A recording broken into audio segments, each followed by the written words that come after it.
caramu untuk memulihkan hatiku yang suam. Saat yang lainnya begitu mudah sirna, kasih-Mu ya Tuhan tetap bertahan. Engkaulah alasan hatiku percaya, kasih masih ada dalam dunia.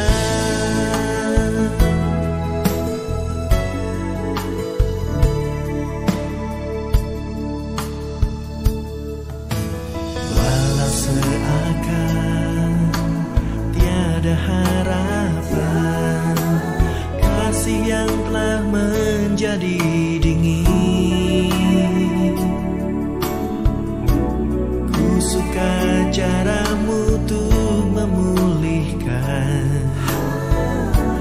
hatiku yang suam.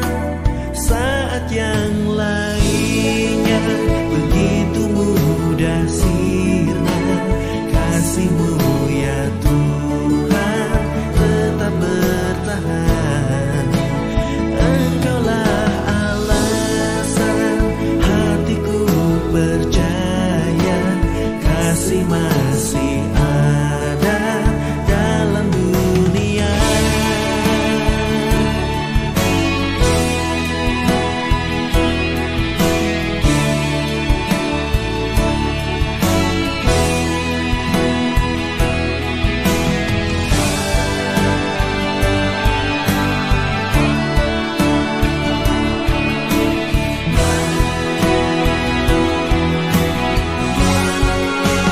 Saat yang lainnya begitu mudah sirna, kasih-Mu ya Tuhan tetap bertahan. Engkaulah alasan hatiku percaya, kasih masih ada dalam dunia. Saat yang lainnya begitu mudah sirna, kasih-Mu ya Tuhan tetap bertahan. Engkaulah alasan hatiku percaya, kasih masih ada dalam dunia. Kasih masih ada dalam dunia. Kasih masih ada dalam dunia.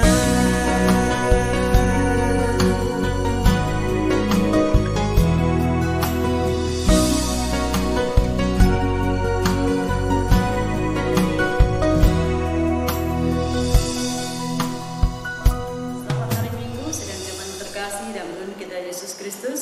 Shalom. Puji Tuhan, pada hari ini kita masih diberikan kesempatan untuk boleh datang ke hadirat Tuhan. Kita mempersiapkan hati dan pikiran kita untuk boleh memuji dan memuliakan nama Tuhan. Ibadah kita pada hari ini kita mulai di dalam nama Allah Bapa, Putra dan Roh Kudus. Amin. Sedang jemaat yang terkasih dalam Tuhan kita Yesus Kristus, mari kita mau menenangkan hati dan pikiran kita. Kita mengambil satu teduh, kita mulai.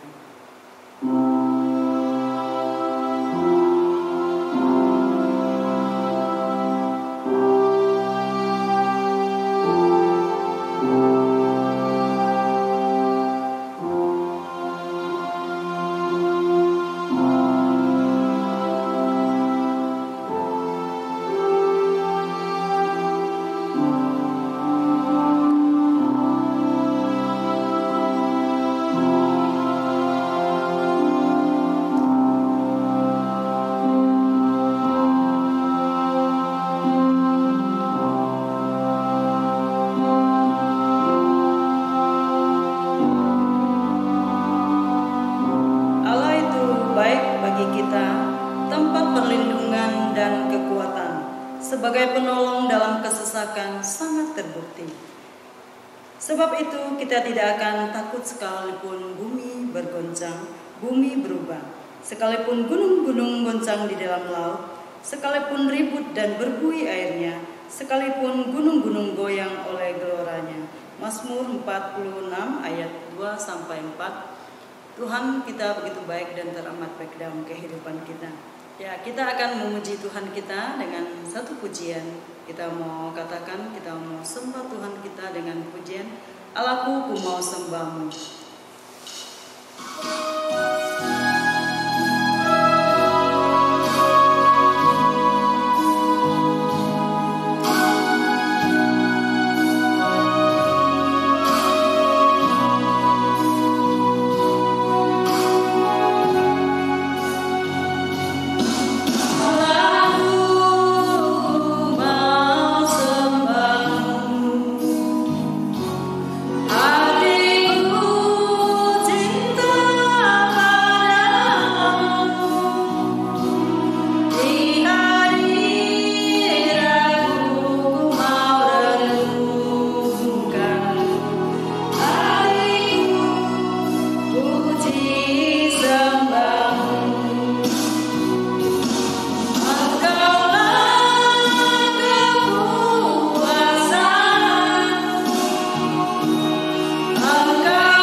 Sidang jemaat yang terkasih dalam Tuhan, mari kita akan memulai ibadah kita mentabiskannya di dalam doa. Kita berdoa.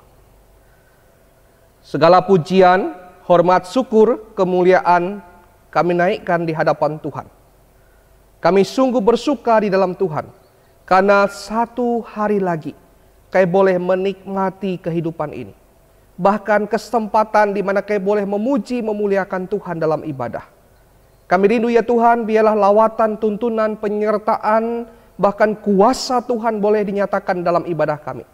Sehingga setiap kami, baik yang ada di rumah saat ini, maupun yang ada di ruang gereja hari ini, yang mempersiapkan ibadah dan masuk dalam persekutuan, biarlah Tuhan yang akan menuntun kami, sehingga kami boleh menikmati ibadah dan mengalami perjumpaan dengan Tuhan dalam ibadah itu. Berkati kami ya Tuhan, lindungi, tutup bungkus kami dalam situasi pandemi yang masih melanda hari-hari ini. Kami yakin dengan iman bahwa pelindungan Tuhan sempurna bagi kami. Maka daripada itu mampukan kami terus beriman sepenuhnya kepada Tuhan. Kami berdoa juga ya Tuhan menopang buat jemaat kami yang hari-hari ini mungkin mereka mengalami sakit, kelemahan tubuh. Kami berdoa, biarlah Tuhan melawat, memberikan pemulihan kesehatan bagi mereka di dalam nama Tuhan Yesus. Segala sakit penyakit yang sedang menimpa mereka hari ini Tuhan yang akan menyembuhkan. Bahkan Tuhan menghalau kesusahan dari rumah mereka. Kami berdoa juga ya Tuhan buat jemaat kami yang suam-suam kuku hari-hari ini. Karena permasalahan bertubi-tubi menimpa kehidupan mereka. Mereka menjadi orang-orang yang patah semangat dalam mengiring Tuhan karena pergumulan yang berat itu. Kami berdoa di dalam nama Tuhan Yesus. Tuhan kuatkan mereka kembali. Berikan mereka hati yang terus memandang kepada Tuhan dengan iman. Sehingga mereka boleh kembali setia dalam mengiring Tuhan. Berkati setiap kami ya Tuhan. Hamba-hamba Tuhan yang melayani Tuhan. Pemimpin pujian, pemusik, singer, maupun setiap elemen-elemen dalam pelayanan ini. Bahkan hamba Tuhan yang nanti akan menyampaikan firman Tuhan, Engkau pakai urapan-Mu.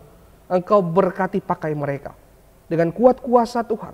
Sehingga mereka melayani bukan berdasarkan kemampuan mereka, tetapi lebih lagi kepada kekuatan dan karunia talenta yang Tuhan berikan bagi setiap pribadi. Sehingga nama Tuhan boleh dipermuliakan.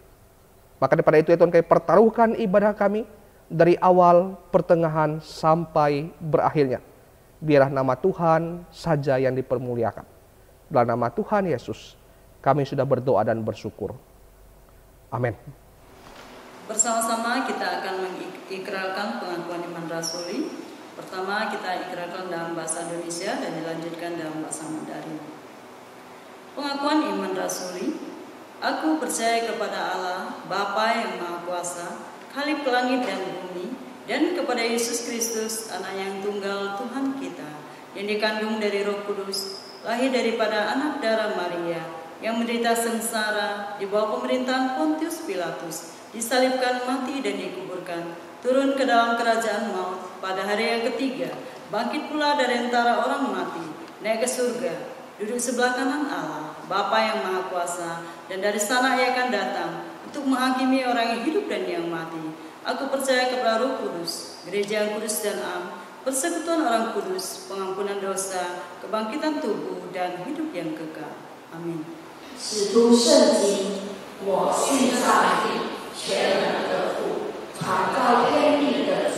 我信我主耶稣基督，上帝的独生子，以圣灵感孕。 又从真理玛利亚所生，在本地比拉多手下受难，被钉于十字架，受死埋葬，降在阴间，第三天从死人中复活升天，坐在全能父上帝的右边，将来必从哪里降临，审判活人死人。我信生灵，我信圣父的教会，我信生徒相同，我信罪的赦免。 我信身体复活，我信永生。Amin. Jemaat dipersilakan duduk kembali. Bapak Ibu yang terkasih dalam Tuhan kita Yesus Kristus, percayalah dan tetaplah berharap dan bersandar kepada Tuhan kita yang begitu baik dan teramat baik dalam kehidupan kita, yaitu Tuhan kita Yesus Kristus. Dalam badai apapun, dalam musim apapun, Tuhan kita senantiasa menyertai kehidupan kita. Biarlah kita senantiasa boleh teguh di dalam iman percaya kita. Semakin hari, semakin kita tetap berharap dan bersandar kepada Tuhan kita. Mari kita mengangkat lagi satu pujian yang kita mau pujikan di dalam nomor 29. Ada satu sobatku yang setia.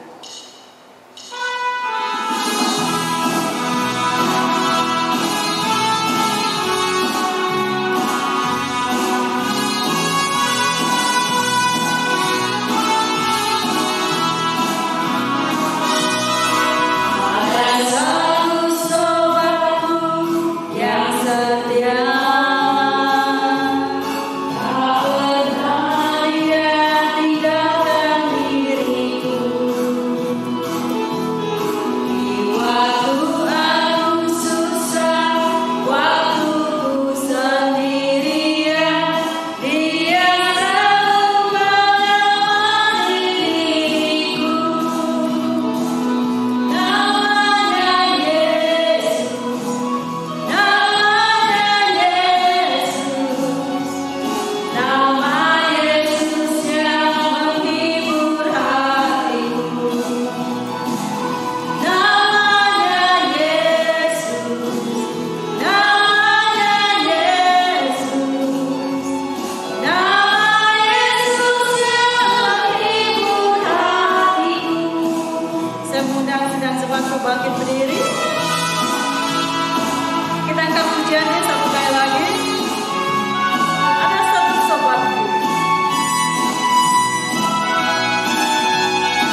Shalom Bapak Ibu, jemaat yang terkasih dalam Tuhan, yang hari ini mengikuti ibadah online di rumah.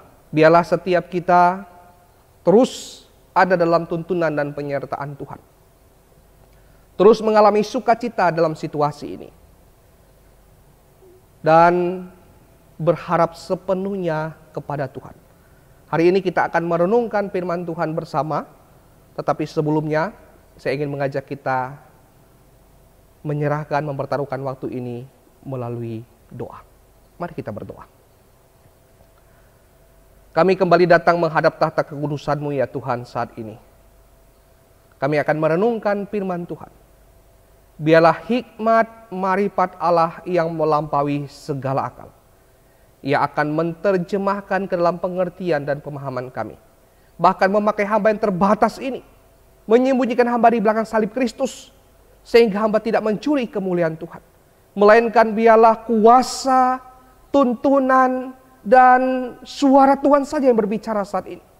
Sehingga setiap kami boleh menikmati, mendapatkan kekuatan yang datang daripada Tuhan saat ini. Berkati waktu ini ya Tuhan, kami pertaruhkan dalam tangan Tuhan. Biarlah Tuhan Yesus yang menyertai dan menuntun kami. Kami bersyukur, dalam nama Tuhan Yesus kami sudah berdoa. Amin. Bapak Ibu jemaat Tuhan yang terkasih, perenungan firman Tuhan pada pagi hari ini kita ambil di dalam Mazmur pasal 34 ayat yang pertama sampai ayatnya yang ke-23. Mazmur pasal 34 ayat pertama sampai dengan ayatnya yang ke-23. Saya mengajak Bapak Ibu membaca 3 ayat saja. Nanti Bapak Ibu bisa meneruskan membaca satu pasal di pasal 34 ini, agar Bapak Ibu bisa memahami konteks lebih mendalam lagi bagian ini. Saya hanya akan membacakan 3 ayat pada bagian perenungan ini. Mazmur 34 ayat 9 sampai ayatnya yang ke-11. Kecaplah dan lihatlah betapa baiknya Tuhan itu. Berbahagialah orang yang berlindung padanya. Takutlah akan Tuhan, hai orang-orangnya yang kudus, sebab tidak berkekurangan orang yang takut akan Dia. Singa-singa muda merana kelaparan, tetapi orang-orang yang mencari Tuhan tidak kekurangan sesuatu pun yang baik. Aminkan ayat ini. Bapak Ibu, saudara-saudari yang terkasih dalam Tuhan. Kalimat tema yang akan kita angkat hari ini merupakan sebuah kalimat yang menggunakan partikel lah. Partikel lah berfungsi untuk menegaskan predikat, baik dalam kalimat berita, kalimat perintah, maupun dalam permintaan atau harapan. Partikel lah lazim digunakan dalam kalimat deklaratif atau pernyataan yang juga memberikan penegasan atau penekanan. Tema yang kita angkat yaitu mengecap dan melihat kebaikan Tuhan. Mengecap dan melihat kebaikan Tuhan. Ayat ini sebenarnya mengajak setiap pribadi untuk ambil bagian menyaksikan. Bahkan bukan sekedar menyaksikan saja, tetapi setiap pribadi diajak untuk menikmati kebaikan Tuhan. Mengalami bagaimana Tuhan berkarya atas kehidupan setiap pribadi. Selaku orang Kristen, setiap kita pasti pernah menyatakan, bahkan bercerita kepada sesama kita, bahwa Tuhan itu baik bagi kehidupan kita. Benar ya? Pasti dong setiap kita pernah ngomong penggalan kalimat ini. Bahkan konsep tentang apapun yang terjadi, Tuhan itu baik. God is good. Ini tema khotbah yang diangkat oleh Contoh Alui 2 minggu yang lalu. Konsep yang tertanam sejak kita mengikuti sekolah minggu. Kita sering diajarkan. Bahkan kita selalu dibawa untuk memahami betapa Tuhan itu baik. Tetapi pernahkah kita berada dalam satu kondisi di kehidupan kita yang membawa kita tanpa sadar bergumam dalam hati dan berkata kepada Tuhan, "Ya Tuhan, memang Engkau sungguh sangat baik bagiku. Engkau penolongku, Engkau yang terbaik." Kalimat yang keluar tanpa dirancang oleh logika kita. Kalimat yang lahir secara natural dari dalam diri kita. Karena kita mengalami kebaikan itu. Inilah tujuan pemazmur. Mengajak setiap pribadi mengecap dan melihat kebaikan Tuhan. Kebaikan Tuhan yang bukan hanya berdasarkan teori, tetapi lebih kepada pernyataan iman yang sungguh-sungguh terlahir dari pengalaman sehari-hari dalam mengiring Tuhan. Pemazmur sadar betul bahwa seorang yang sungguh-sungguh mengiring Tuhan pastilah dapat mensyukuri dan menyaksikan setiap hal. Menyaksikan seperti apa kebaikan Tuhan itu. Dan kesaksian itu sinkron bersesuai dengan cara hidupnya. Oleh sebab itu, untuk sadar betapa baiknya Tuhan, maka tidak bisa tidak. Setiap pribadi perlu dulu mengecap, melihat dengan cara yang benar kebaikan Tuhan. Kadangkala ini perkara sulit bagi kekristenan. Banyak orang berkata Tuhan itu baik. Berkata bersyukur senantiasa. Tapi keseharian kehidupannya, ia banyak mengeluh. Selalu mengeluh. Selalu berkata tidak cukup. Mulut penuh dengan persungutan. Ketika kesusahan melanda, mulai menduakan imannya. Imannya mulai suam-suam kuku. Dapat pergumulan sedikit menjauh dari Tuhan.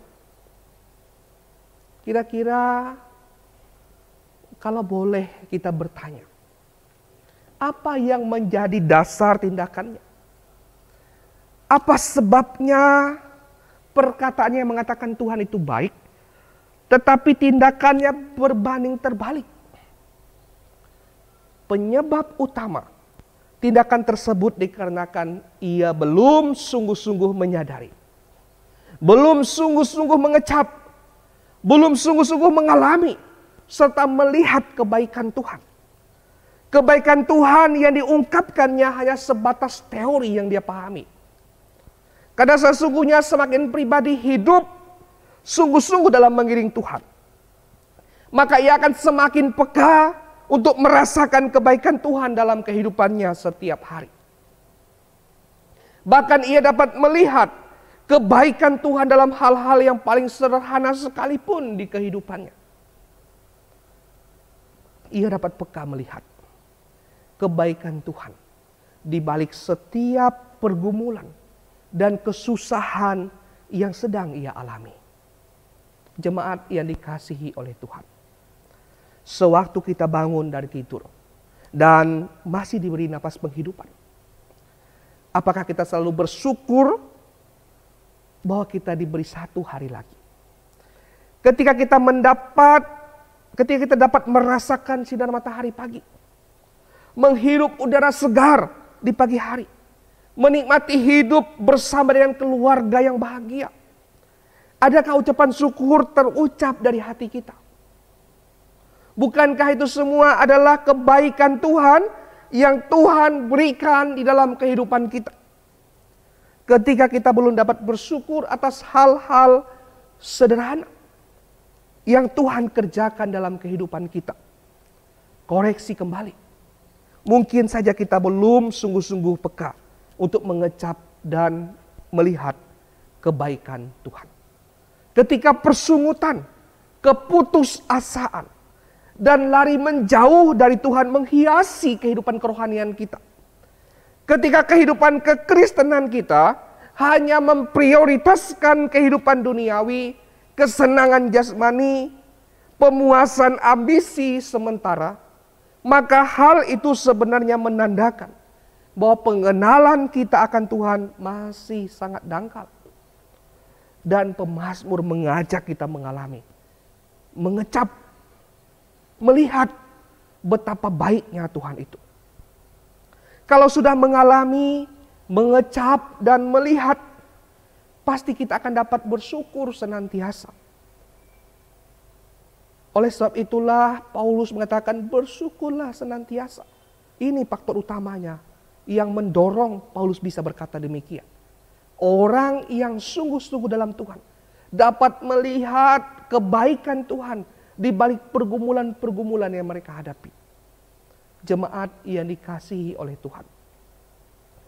Perlu diketahui bahwa Tuhan tidak pernah menjanjikan jalan yang selalu mulus dan lancar dalam kehidupan kita. Tuhan juga tidak pernah menjanjikan bahwa kita tidak akan memiliki hambatan dalam hidup. Tetapi janji Tuhan adalah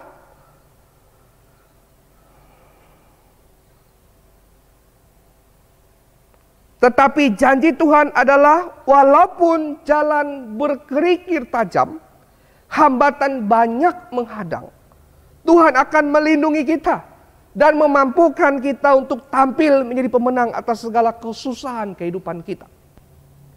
Oleh sebab itu, pemazmur pun mengatakan bahwa berbahagialah orang yang berlindung pada Tuhan. Itu terdapat dalam ayat 9 bagian B. Muncul sebuah pertanyaan. Mengapa bisa berbahagia? Mengapa bisa berbahagia orang yang berlindung dalam Tuhan? Mengapa bisa berbahagia orang yang berlindung kepada Tuhan? Apakah ia tidak mengalami kesusahan? Bapak Ibu yang terkasih dalam Tuhan, justru pemazmur menulis bagian ini ketika ia ada dalam pergumulan. Ketika ia dalam sebuah kondisi yang begitu menyesakkan. Namun mengapa ia bisa berkata berbahagialah? Walaupun pergumulan dan kesusahan ia alami. Satu hal yang dapat kita pelajari pada bagian ini. Bahwa pelindungan Tuhan yang ia alami. Berkat yang Tuhan berikan baginya. Itu ia bisa dapatkan. Bahkan janji Tuhan pada ayat 10 tidak berkekurangan orang yang takut kepada Tuhan. Dan ini menjadi sesuatu yang nyata. Karena merupakan sebuah pengalaman pemazmur sendiri. Yaitu Raja Daud ketika ia mengiring Tuhan. Ia menjadi pelarian hingga mengungsi ke negeri orang Filistin. Ini latar belakang sejarahnya. Ia dikejar-kejar oleh Saul yang ingin mengambil nyawanya. Betapa sulitnya Daud pada suatu situasi waktu itu. Dia pergi kepada imam untuk meminta roti. Dia berada dalam keadaan kelaparan dan tidak tahu lagi harus pergi kemana.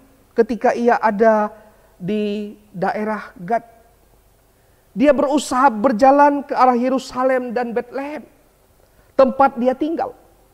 Tetapi dia tidak bermaksud untuk menetap di sana, karena ia tahu tentu Saul akan mencari dia di sana.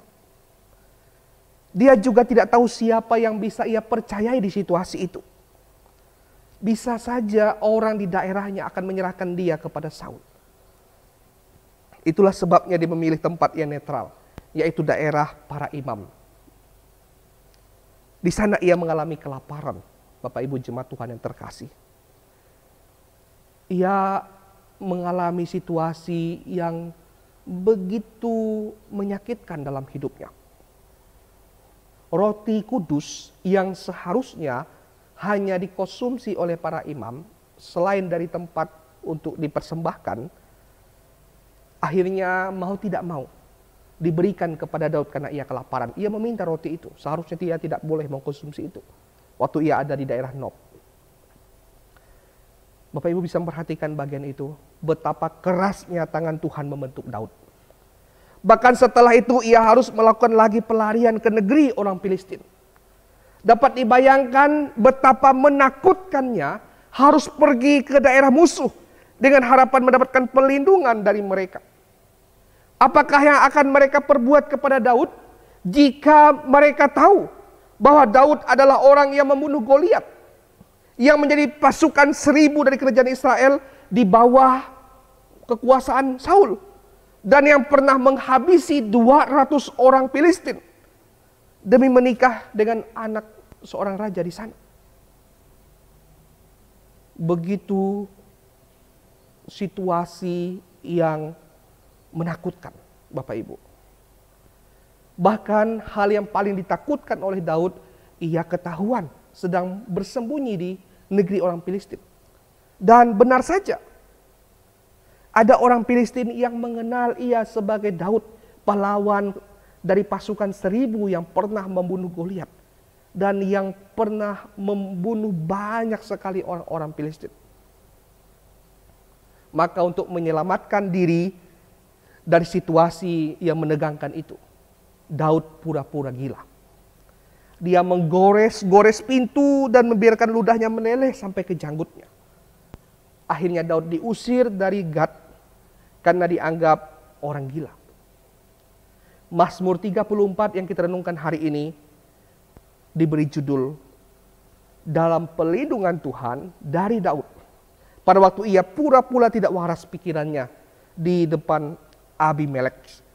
Abimelek ini adalah julukan gelar raja untuk orang Filistin, bukan nama pribadi raja tersebut.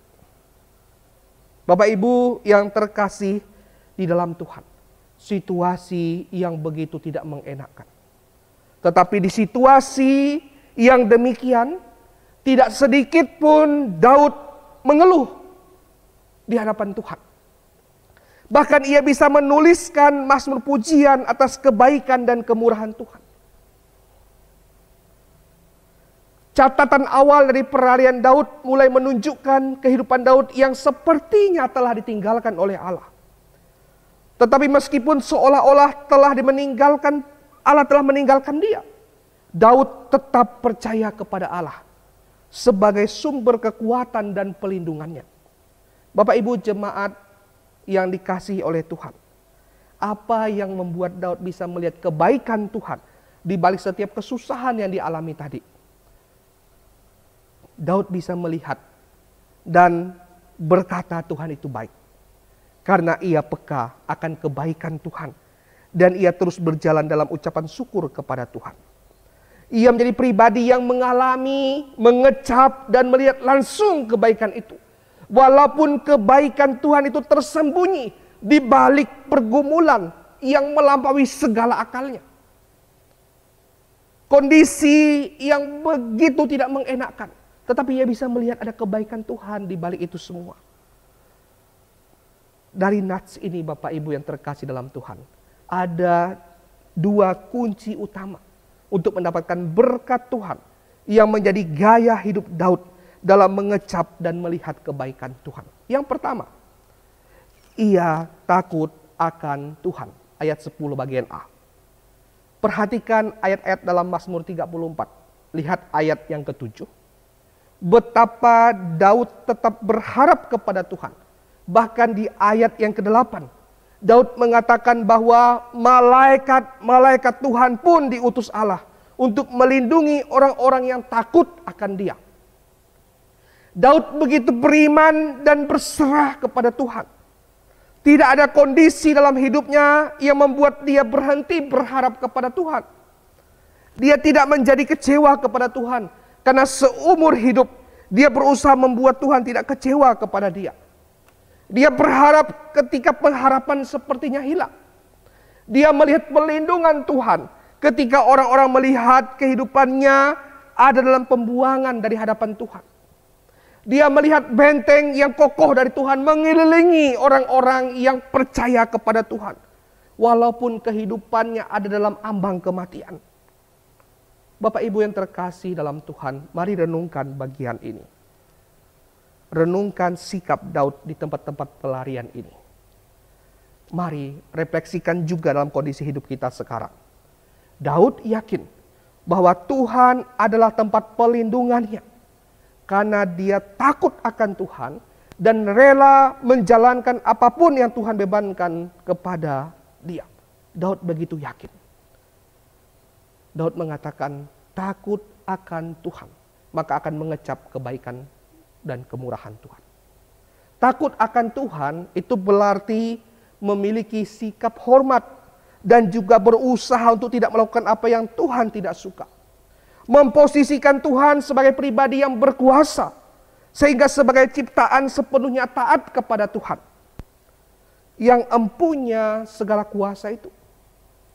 Takut akan Tuhan juga berbicara tentang bagaimana kehidupan kekristenan kita saat ini yang terus menjaga diri kita untuk hidup menghormati kekudusan Tuhan. Takut akan Tuhan juga berbicara tentang bagaimana kehidupan kekristenan kita ketika kita mengiring Tuhan hidup dalam kebenaran. Tidak hidup dalam kecenderungan dosa. Maka ketika Daud sungguh-sungguh hidup dalam takut akan Tuhan, maka janji Tuhan ia akan alami. Ia mengecap, ia melihat kebaikan Tuhan. Janji-janji Tuhan yang tergenapi satu persatu dalam kehidupannya. Ini bagian yang pertama. Yang kedua, untuk mendapatkan berkat Tuhan yang menjadi gaya hidup Daud dalam mengecap dan melihat kebaikan Tuhan adalah mencari Tuhan. Ayat yang ke-11. Singa-singa muda merana kelaparan, tetapi orang-orang yang mencari Tuhan tidak akan kekurangan sesuatu pun yang baik.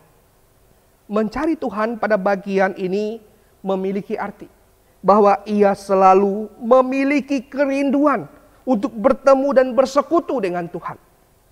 Mencangkup juga sikapnya terhadap Tuhan ketika ia beribadah kepada Tuhan. Bapak Ibu yang terkasih dalam Tuhan, kekristenan hari-hari ini begitu memprihatinkan. Banyak orang mengaku setia cari Tuhan. Mengatakan aku setia kepada Tuhan. Tapi kenyataannya, kalau ia benar-benar mencari Tuhan dan setia, mengapa ibadah saja masih bolong-bolong? Baca Alkitab saat teduh begitu malas. Bagaimana mencari Tuhan dengan cara yang demikian? Ibadah hari-hari ini banyak orang Kristen hanya ibadah untuk menyetor muka saja ke gereja. Tetapi hati dan pikiran was-was, ketakutan. Bahkan tidak mencari Tuhan. Pikiran kemana-mana ketika beribadah. Waktu ibadah banyak yang suka melamun. Bahkan ada yang tertidur dalam gereja ketika ibadah berlangsung. Terlepas dari lamanya ibadah. Terlepas dari liturgi yang membosankan menurut pribadi. Terlepas dari lagu yang ya kayaknya tidak bersemangat. Terlepas dari firman Tuhan yang begitu panjang. Kalau Anda punya kerinduan untuk mencari Tuhan, apapun format ibadahnya, baik itu online di rumah maupun di gereja, Anda pasti akan fokus dalam beribadah. Ini yang namanya bersungguh-sungguh mencari Tuhan. Mencari Tuhan dalam ibadah bukan dengan cara yang sembarangan. Waktu bernyanyi, bernyanyi dengan sungguh. Bukan menonton orang bernyanyi memuji Tuhan. Waktu ibadah berlangsung, hari-hari ini kita melihat banyak orang yang sibuk dengan gadgetnya. Tidak bersungguh-sungguh mengikuti ibadah dari awal liturgi sampai akhir ibadah. Inikah yang dikatakan aku setia mencari Tuhan. Hari-hari ini kita dibawa untuk mengikuti ibadah secara online. Saya ingin kita merenungkan sejenak, merenungkan pertanyaan ini.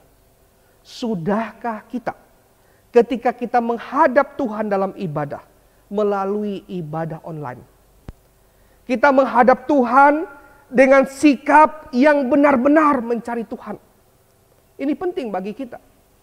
Ketika kita beribadah, kita sedang menghadap kekudusan Allah, memasuki tatanya. Kita menghampirinya untuk berjumpa dengan Dia. Ketika kita ingin menemuinya dan berjumpa dengan Dia, bersikap hormatkah kita dalam ibadah tersebut? Menghargai kekudusan Tuhankah kita ketika kita menghampirinya dalam ibadah tersebut? Bersungguh-sungguhkah kita berdoa padanya ketika kita ada dalam ibadah tersebut? Ketika pada bagian membaca dan merenungkan firman Tuhan, apakah kita juga ambil bagian untuk membuka Alkitab dengan benar, bersikap yang layak untuk memuji Tuhan dan membaca merenungkan firman Tuhan? Memiliki kerinduan untuk bersekutu dengan Tuhan, seharusnya Bapak Ibu, seharusnya sama seperti rusa yang begitu haus akan air, sehingga mencari sumber air tersebut sampai ia menemukannya. Itu digambarkan dalam Mazmur 42 ayat 2. Dan orang yang mencari Tuhan akan terus mencari dan mencari hingga menemukan Tuhan. Kemudian berdiam di dekat sumber tersebut, berdiam seperti rusa yang ada di putaran sekitar sumber air untuk menikmati kelegaan atas dahaganya. Demikian juga orang yang mencari Tuhan. Ketika kita mencari Tuhan dengan sungguh-sungguh, maka apa yang didapatkan? Setiap pribadi pasti akan berjumpa dengan Tuhan. Itu janji Tuhan. Ulangan pasal 4 ayat 29. Ketika sumber segala sesuatu telah kita temukan dalam pencarian kita, maka apa yang harus kita khawatirkan? Segalanya akan ditambahkan kepada kita, kata firman Tuhan, sesuai dengan kerelaan Allah dan sesuai dengan apa yang kita butuhkan, bukan ambisi kita. Sebagai umat Tuhan yang mencari Tuhan, pastilah janji-janji Tuhan akan kita peroleh. Pertanyaannya bagi kita hari ini, sudahkah kita tidak hanya mengecap dan melihat kebaikan Tuhan, melainkan juga berusaha untuk menyenangkan Tuhan dengan cara hidup takut akan Tuhan dan mencari Tuhan dengan segenap hati kita? Apalagi di masa pandemi yang sedang melanda ini. Kehidupan manusia di luar Tuhan mengalami ketidakpastian. Tetapi percaya saja, orang-orang yang sungguh-sungguh dalam Tuhan, ia akan mengecap dan melihat kebaikan Tuhan. Ia tidak akan pernah kekurangan sesuatu yang baik, kata firman Tuhan. Ada amin Bapak Ibu? Aminkan itu. Ingat janji Tuhan. Klaim itu dengan iman kita. Dan saya yakin Tuhan pasti akan menggenapi apa yang dijanjikannya kepada kita. Asal kita mau membayar harga bagi Dia. Hidup berkenan di hadapan Tuhan. Kiranya firman Tuhan ini dapat menjadi berkat bagi kita semua. Tetap kuat, tetap semangat. Hati yang gembira adalah obat yang manjur bagi jiwa. Tetapi semangat yang patah mengeringkan tulang. Tetap patuhi protokol kesehatan. Tetap andalkan Tuhan selalu. Kecaplah dan lihatlah kebaikan Tuhan. Takutlah akan Tuhan, carilah Dia dengan sungguh-sungguh. Maka kita akan mengalami kehidupan yang dialami oleh Daud. Ia melihat, mengecap, dan merasakan betapa Tuhan itu baik. Kiranya kita semua selalu ada dalam tuntunan dan penyertaan Tuhan. Tuhan Yesus memberkati. Mari kita berdoa. Bapa Surgawi, kami mengucap syukur buat kesempatan boleh merenungkan firman Tuhan. Ada banyak hal yang mungkin belum Hamba sampaikan dalam perenungan ini. Tapi hamba mohonkan pertolongan Roh Kudus, Ia akan terus menjadikan firman Tuhan ini rema, mengumandangkan di hati setiap jemaat, bahkan memakai firman Tuhan ini menyempurnakannya, sehingga pesan yang ingin tersampaikan boleh dimengerti, ditangkap oleh jemaat, dan mereka boleh menjadi orang-orang Kristen yang sungguh mengalami, mengecap, melihat kebaikan Tuhan. Sehingga ketika mereka berkata, Tuhan itu baik, itu pernyataan iman yang lahir dari pengalaman bersungguh-sungguh dalam mengiring Tuhan. Berkati kami ya Tuhan, berkati kami, lindungi kami di masa pandemi ini. Biarlah di waktu-waktu yang akan datang, kami boleh beribadah bersama dengan jemaat di gedung gereja ini. Kami rindu pengasihan Tuhan dicurahkan atas setiap jemaat kami.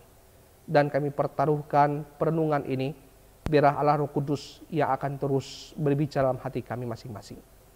Hamba telah berhenti berbicara, ampuni hamba apabila ada pelanggaran dan dosa dalam perenungan ini yang hamba perbuat. Biarlah Tuhan yang akan menuntun kami semua. Terpujilah nama Tuhan, di dalam nama Tuhan Yesus kami sudah berdoa dan bersyukur. Amin. Kita sudah mendengarkan firman Tuhan yang boleh berkati kehidupan kita, bahwa Tuhan kita begitu baik dan teramat baik dalam kehidupan kita. Sebagai ungkapan syukur kita kepada Tuhan, kita memberikan terbaik bagi Tuhan dengan diiringi pujian El Shaddai. Allah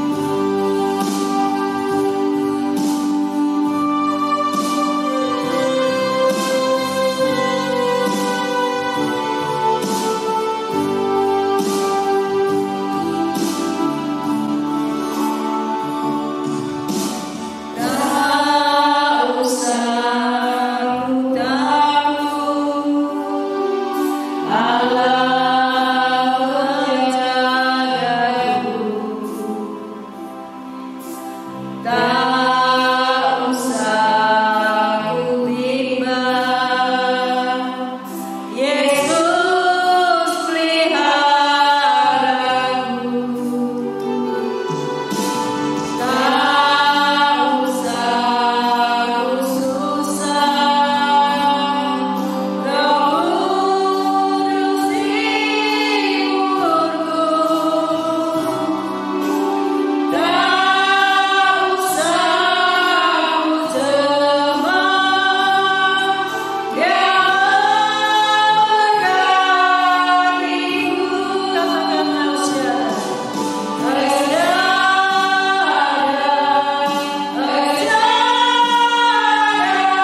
baik dan teramat baik dalam kehidupan kami ya Tuhan.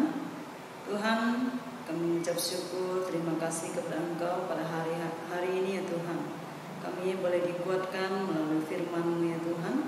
Kami percaya Tuhan, kami tahu Tuhan, Engkau tidak pernah meninggalkan kami. Engkau senantiasa menyertai dalam kehidupan kami sepanjang hari yang sudah kami lewati ya Tuhan. Bahkan hari-hari yang akan datang, kami percaya Tuhan, pernyataan-Mu selalu ada dalam kehidupan kami. Tuhan, kami bersyukur kepada Engkau. Kami bersyukur mempunyai Allah yang begitu baik, yang begitu memperhatikan kehidupan kami ya Tuhan. Tuhan, sebagai ungkapan syukur kami boleh memberikan terbaik bagi Engkau ya Tuhan.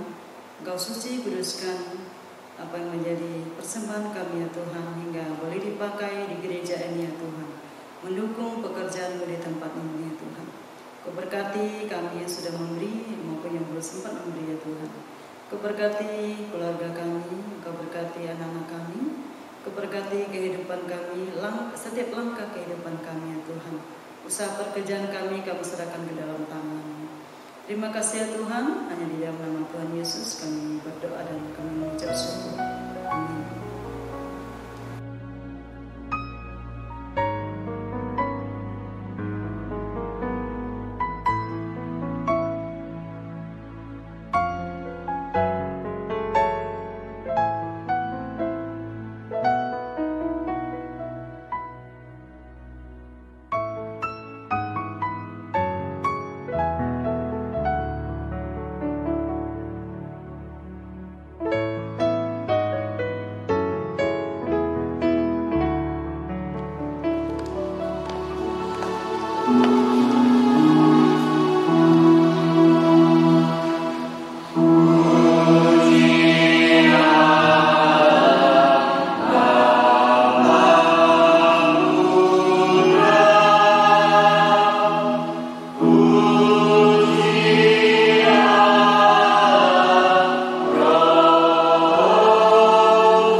Sidang jemaat yang dikasihi Tuhan, arahkan hatimu kepada Tuhan, pulanglah dengan damai sejahtera, dan terimalah berkat dari Tuhan kita Yesus Kristus.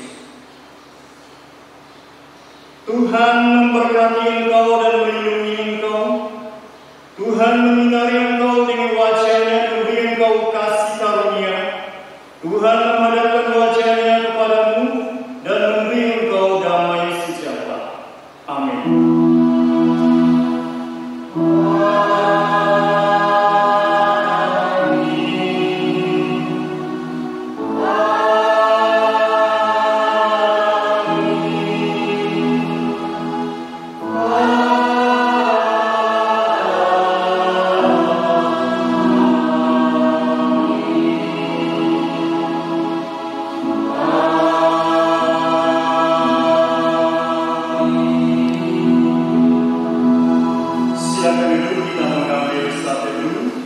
Tuhan Yesus memberkati kita semua.